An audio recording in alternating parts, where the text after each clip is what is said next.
सितंबर 2003 में ब्रिटेन में शफीलिया अहमद नाम का अचानक सुर्खियों में आया जब 17 वर्षीय शफीलिया अहमद अचानक से गायब हो गई। महीनों की खोज के बावजूद शफीलिया अहमद का कोई पता नहीं चला। जांच में शफी के माता पिता पर भी शक हुआ, लेकिन पुलिस को कोई सफलता नहीं मिली। 10 साल तक पुलिस के हाथ खाली रहे, लेकिन फिर प्राकृतिक परिस्थितियों ने ऐसा मोड़ लिया कि सच्चाई परत दर परत सामने आने लगी और एक चौंकाने वाला खुलासा हुआ। शफीलिया अहमद के गायब होने की पूरी कहानी क्या है, पुलिस जांच में क्या सामने आया और इस केस का खुलासा कैसे हुआ, जानने के लिए इस वीडियो में आखिर तक बने रहें। हम कहानी शुरू करें उससे पहले जल्दी से आप कहानी अपराध की चैनल को सब्सक्राइब कर बेल आइकन ज़रूर दबा लीजिए। अब तक आप समझ गए होंगे कि यह कहानी शफीलिया अहमद नाम की लड़की की है। शफीलिया का जन्म 14 जुलाई 1986 को हुआ था। शफीलिया के एक ब्रिटिश पाकिस्तानी मूल की लड़की थी। शफीलिया अहमद के पिता इफ्तिकार अहमद मूल रूप से पाकिस्तान के गुजरात ज़िले के उत्तम गांव के रहने वाले थे। लगभग 20 से 22 साल की उम्र में इफ्तिकार रोज़गार की तलाश में ब्रिटेन चले आते हैं। यहीं रहते हुए काम करने के दौरान ही इफ्तिकार की विदेशी मूल की एक लड़की से प्यार होता है और वह उसी से शादी कर लेते हैं। बहुत जल्द इफ्तिकार एक बच्चे के पिता भी बन जाता है, मगर जब वह वापस पाकिस्तान जाता है और अपनी शादी के बारे में घर वालों को बताता है तो घर वाले इस शादी को मानने से इनकार कर देते हैं। फिर इफ्तिकार के घर वाले इफ्तिकार पर पाकिस्तानी लड़की से दोबारा शादी करने का भारी दबाव बनाते हैं। घर वालों की ज़िद के आगे इफ्तिकार झुक जाता है और उसकी शादी फरजाना अहमद नाम की एक पाकिस्तानी लड़की से कर देते हैं। शादी के बाद इफ्तिकार वापस ब्रिटेन जाता है और वहाँ अपनी पहली पत्नी को सच्चाई बताने के बाद उसे तलाक दे देता है। फिर कुछ समय बाद इफ्तिकार अपनी दूसरी पत्नी फरजाना को भी पाकिस्तान से अपने साथ ब्रिटेन लेकर चला आता है।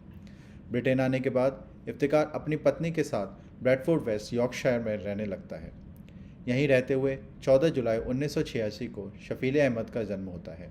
शफीलिया के जन्म के बाद यह दोनों पुरानी जगह को छोड़कर वरिंगटन में रहने चले जाते हैं। यहाँ से शफीलिया अहमद की पढ़ाई लिखाई शुरू होती है।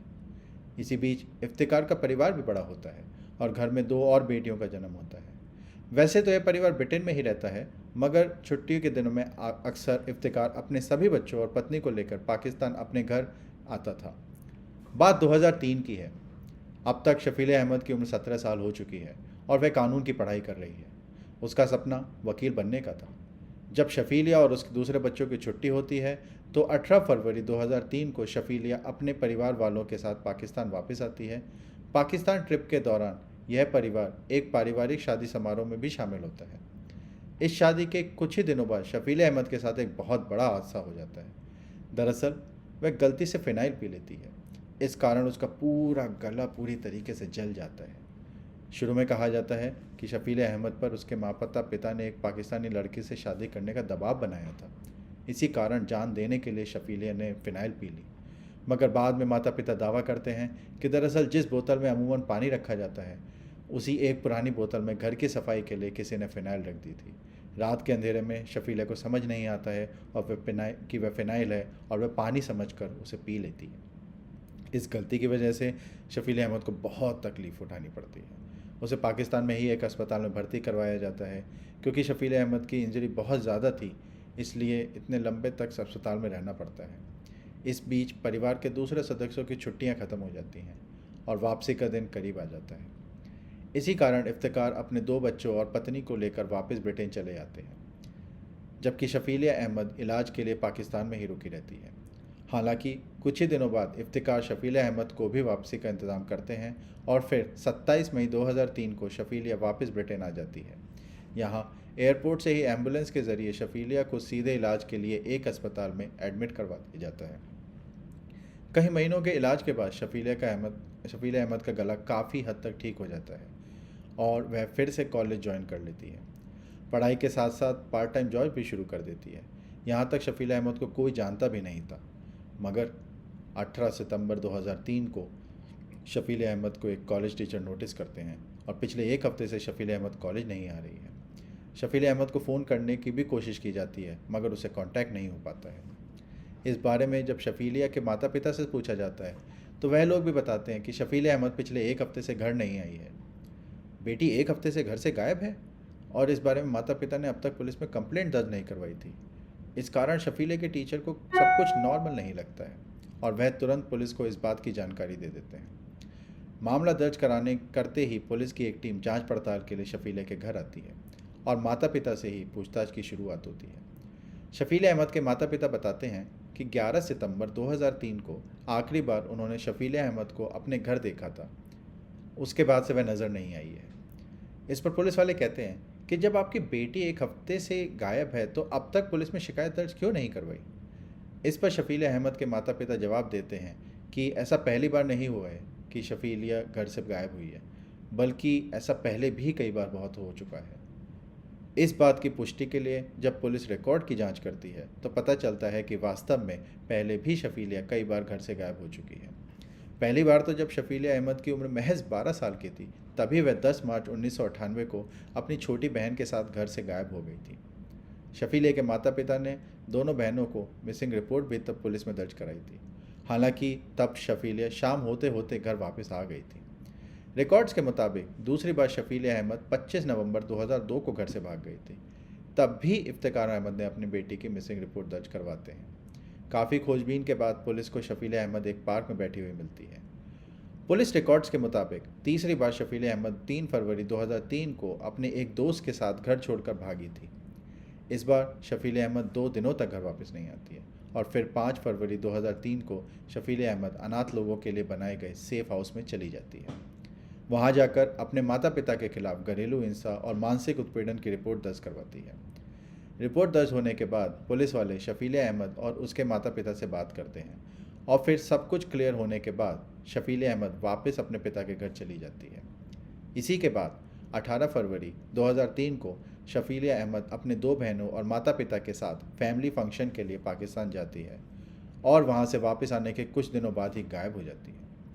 क्योंकि माता पिता के बयानों के बाद और पुलिस रिकॉर्ड से साबित हो जाता है कि शफील अहमद पहले भी कई बार घर छोड़कर जा चुकी है, इसीलिए पुलिस वालों को लगता है कि शायद इस बार भी अपनी मर्जी से ही शफीलिया कहीं भाग गई होगी। इसलिए पुलिस वाले तो अपनी जांच जारी रखते ही हैं, साथ ही उन संभावित जगहों का भी पता लगाने में जुट जाते हैं जहां शफील अहमद जा सकती हैं, मगर कहीं से भी शफीले का अता पता नहीं चलता है। शफील अहमद के पहले ही घर छोड़कर भागने के इतिहास की वजह से पुलिस जांच में थोड़ी सुस्ती दिखाती है। कुछ स्थानीय मीडिया वाले पुलिस की सुस्ती को मुद्दा बनाना शुरू कर देते हैं। इसका असर यह होता है कि स्थानीय स्तर पर ही शफील अहमद की खोजने की मांग शुरू होने लगती है। अब पुलिस धीरे धीरे अपनी जांच आगे बढ़ाती है तो शफीलिया के घर से पुलिस वालों को शफीलिया की लिखी हुई बहुत सारी कविताएं और लेख मिलते हैं। इन कविताओं से पता चलता है कि वह अपने घर के माहौल से खुश नहीं थी। माता पिता चाहते थे कि शफीलिया एक ट्रेडिशनल पाकिस्तानी लड़की के तौर पर अपने जीवन बिताए, जबकि शफील अहमद को वेस्टर्न कल्चर ज़्यादा भा रहा था। इसी दर्द को शफील अहमद ने अपनी कविताओं के जरिए पन्नों पर उतारा था। जब शफीलिया की कविताएं लोगों तक पहुंचती हैं तो धीरे धीरे यह मामला और दूर पकड़ने लगता है और पुलिस पर शफीलिया को ढूंढने का दबाव बहुत ज़्यादा बढ़ने लगता है। इसी के बाद पुलिस वाले एक्शन में आते हैं और हर उस जगह की तलाश करते हैं जहाँ शफीलिया जा सकती है, मगर कहीं से भी उसको कोई सुराग नहीं मिलता है। हालांकि एक सीसीटीवी फुटेज में शफील अहमद की तस्वीर ज़रूर दिखाई देती है। जब यह सीसीटीवी फुटेज शफीले के माता पिता को दिखाया जाता है तो इस बात की पुष्टि करते हैं कि सीसीटीवी फुटेज में दिख रही लड़की शफील अहमद ही है। यह तस्वीर लड़की के गायब होने के कुछ दिन बाद की थी। जब माता पिता अपनी बेटी को पहचान कर लेते हैं तो पुलिस ये मान लेती है कि कम से कम शफीले जिंदा तो है। हालांकि मामले में एक नया मोड़ तब आता है जब यह तस्वीर शफीले के स्कूल टीचर को दिखाई जाती है। दरअसल जब वह तस्वीर शफीले के क्लास टीचर को दिखाई जाती है तो वो कहते हैं ये फ़ोटो में दिख रही लड़की कहीं से भी शफील अहमद नहीं है। कुछ दूसरे लोग भी सीसीटीवी फुटेज देखकर इस बात की पुष्टि करते हैं कि फुटेज में दिखने वाली लड़की शफील अहमद नहीं है। अब पुलिस वालों का माथा घूमने लगता है कि आखिर शफीले के माता पिता ने फ़ोटो में दिख रही लड़की की झूठी पहचान क्यों की। क्या वे कुछ छुपाने की कोशिश कर रहे हैं? इसी बात का पता लगाने के लिए पुलिस वाले चुपके से शफील अहमद के माता पिता के घर पर कई जगह ऑडियो रिकॉर्डिंग डिवाइस लगा देते हैं। अब पुलिस वालों के घर में लगे ऑडियो रिकॉर्डिंग डिवाइस पर रिकॉर्ड हुई बातचीत की बारीकी से जांच पड़ताल करते रहते हैं। रिकॉर्डिंग के मुताबिक एक दिन अहमद घर में बात करता हुआ सुनाई देता है कि ब्रिटेन में अगर तुम 40 लोगों को भी मार दो और एक भी सबूत ना छोड़ो तो यह कानून तुम्हारा कुछ भी नहीं बिगाड़ सकता है। और इसके अलावा एक दिन इफ्तिकार अहमद कहता हुआ सुनाई देता है कि अगर पुलिस ने कार के अंदर से डीएनए सैंपल कलेक्ट किया तो क्या हो सकता है। इसके अलावा ऑडियो रिकॉर्डिंग डिवाइस में कई और ऐसी बातें रिकॉर्ड होती हैं जिससे सुनने के बाद शक होने लगता है कि शायद इफ्तिकार अहमद ने ही अपनी बेटी के साथ कुछ किया है। क्योंकि अब पुलिस वालों को इफ्तिकार अहमद के ऊपर ही शक होने लगता है, इसलिए इफ्तिकार अहमद की कई बातों को आधार बनाते हुए 18 दिसंबर 2003 को पुलिस वाले इफ्तिकार और उसकी पत्नी फरजाना अहमद के अलावा परिवार के 5 और सदस्य को शफील अहमद के हत्या करने और उसकी लाश छुपाने के इल्ज़ाम में गिरफ्तार कर लेते हैं। पुलिस ने इन लोगों को केवल शक के आधार पर गिरफ्तार किया था।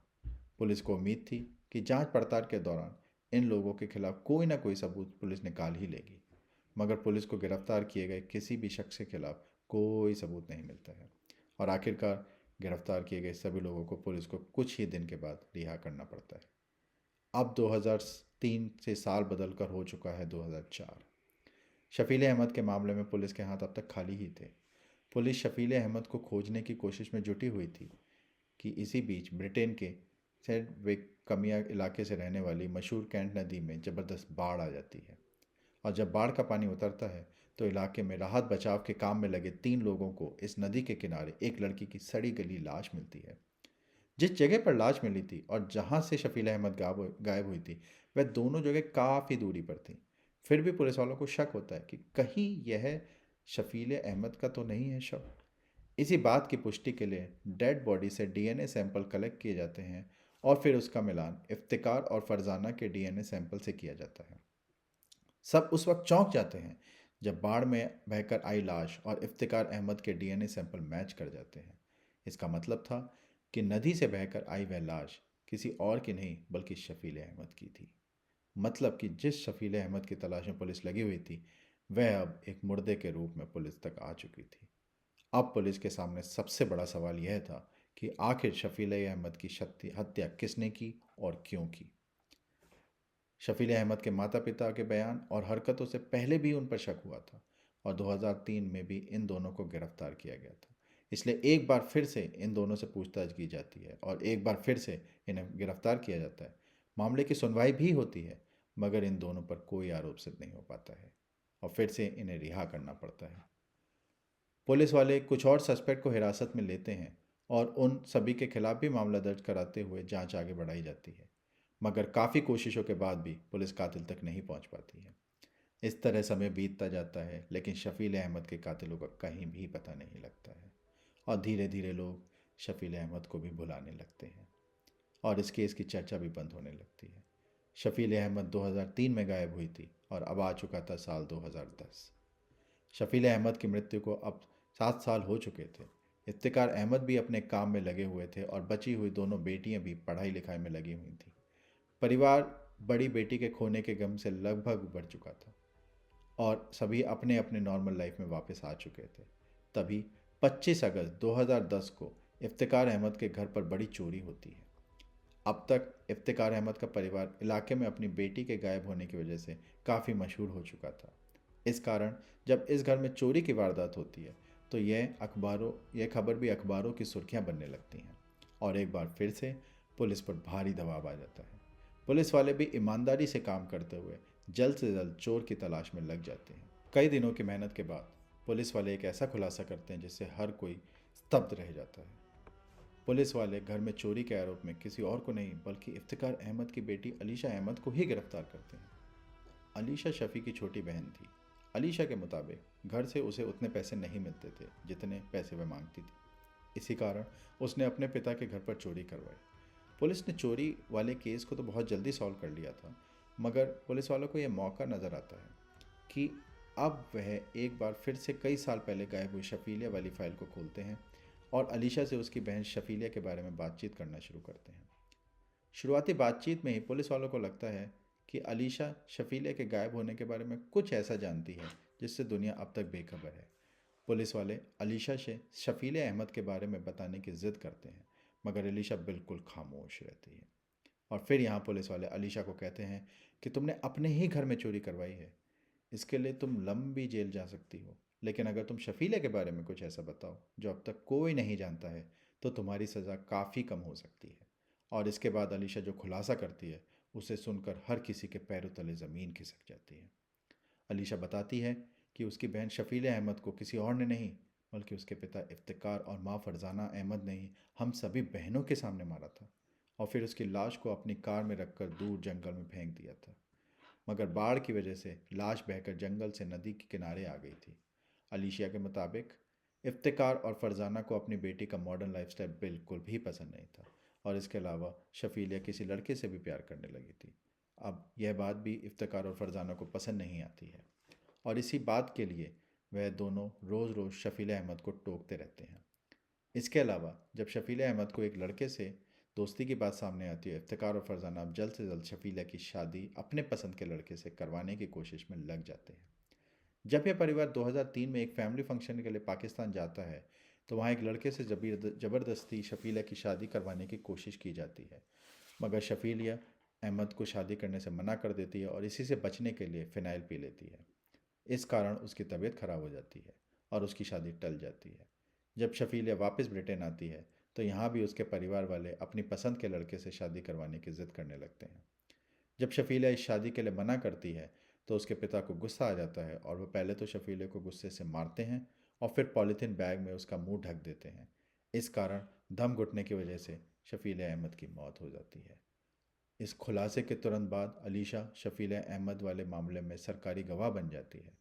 बदले में उसे चोरी के मामले में कम सज़ा का भरोसा दिलवाया जाता है। अलीशा के बयान के आधार पर ही 2 सितंबर 2010 को फरजाना और इफ्तिकार को गिरफ्तार कर लिया जाता है, और इन दोनों के खिलाफ अपनी ही बेटी का हत्या का केस चलता है। गिरफ्तारी के कुछ महीनों तक ये दोनों जेल में रहते हैं, लेकिन लगभग एक साल के बाद 15 सितंबर 2011 को इन दोनों को मैनचेस्टर क्राउन कोर्ट से बेल मिल जाती है। आगे की जांच में पुलिस वाले कुछ अहम सबूत इकट्ठा कर लाते हैं, और फिर इन सबूतों के आधार पर 21 मई 2012 में इस केस की सुनवाई चेस्टर क्राउन कोर्ट में शुरू होती है। पहले तो फरजाना और इफ्तिकार दोनों ही अपनी बेटी की हत्या से इनकार करते रहते हैं, मगर जब फरजाना को लगता है कि अपनी ही बेटी की हत्या के मामले में फंसने वाली है, तो 9 जुलाई 2012 को फरजाना कोर्ट में फाइनली एक्सेप्ट कर लेती है कि शफील अहमद की हत्या किसी और ने नहीं, बल्कि इफ्तिकार अहमद ने ही की है। अपने बयान में फरजाना यह भी बताती है कि उसने इफ्तिकार अहमद को रोकने की कोशिश भी की थी, मगर उल्टे इफ्तिकार अहमद ने फरजाना को ही मारा पीटा और धमकी दी कि अगर तुम में से किसी ने भी इस बारे में किसी को भी बताया, तो उसका भी हाल शफीले जैसा ही होगा। अब इफ्तिकार अहमद के खिलाफ 2 गवाह हो चुके थे। इसके अलावा पुलिस वाले भी जो सबूत इकट्ठा करते हैं, वह भी इशारा करते हैं कि इफ्तिकार अहमद ने ही शफील अहमद की हत्या की थी और फिर उसकी लाश को बहुत दूर जंगल में फेंक दिया।